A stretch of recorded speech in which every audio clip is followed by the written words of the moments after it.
Hi friends, I hope you're doing well, and I hope you've had a lot of food for thought in this series on the mind of Christ. Now that we've finished the letters in the book of Revelation, we're going to continue studying the mind of Christ in the apostolic prayers that we read in the New Testament. In fact, for the rest of this series, we'll be looking at those apostolic prayers because, the apostles were not just present to establish sound doctrine in the primitive church, in the first church, but they were also there to communicate by the Holy Spirit the mind of Christ, since he had already risen to the Father by that time. So when I started to study, for example, the prayers that the Apostle Paul would pray, I would begin to hear the mind of Christ. It's almost as though I heard Christ himself praying the words that the apostle wrote. Let me give you an example. In Romans chapter 1, verses 9 to 11, the apostle echoes the mind of Christ when he says these words: "Without ceasing, I mention you in my prayers, asking that by God's will I may succeed in coming to you. I long to see you, that I may impart to you some spiritual gift to strengthen you." What a beautiful language of passion, of commitment, generosity. You and I are eager to see the return of Christ, but here we see his mind. Do we realize that he is eager to come back? I didn't discover that before now. And he's eager to come back not only to reign from Jerusalem, but every time we welcome him, whether we're home alone or with our brothers and sisters, we're inviting him to come back to manifest his presence, and he is always eager to do so. Jesus is longing to be seen by us, to be heard by us, to be with us, to be face to face with us. That is his ardent desire.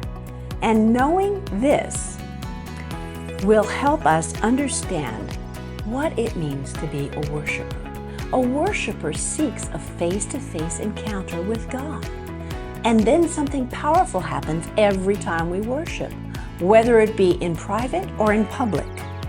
2 Corinthians chapter 4, verse 6 says this: "God, who said, 'Let the light shine out of darkness,' has shone in our hearts to give the light of the knowledge of the glory of God in the face of Jesus Christ."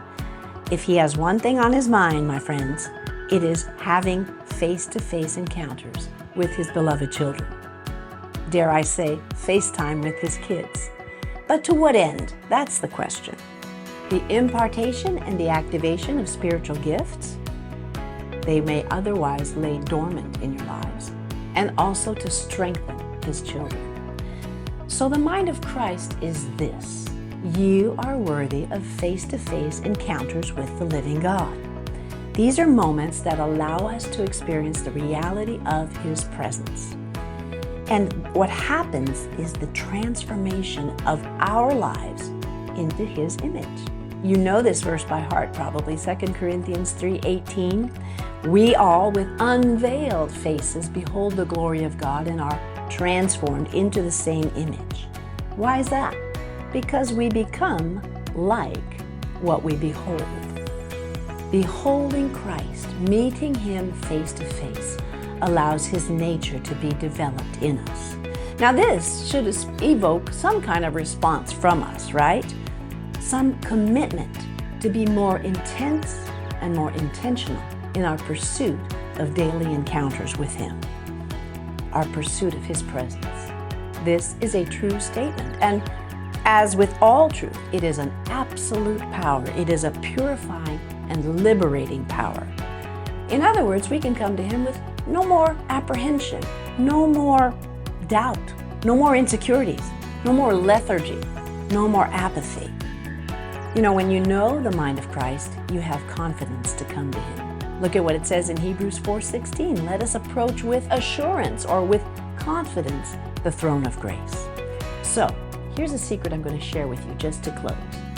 Your day-to-day encounters with Jesus are actually preparing you for the ultimate encounter when he returns at the end of the ages.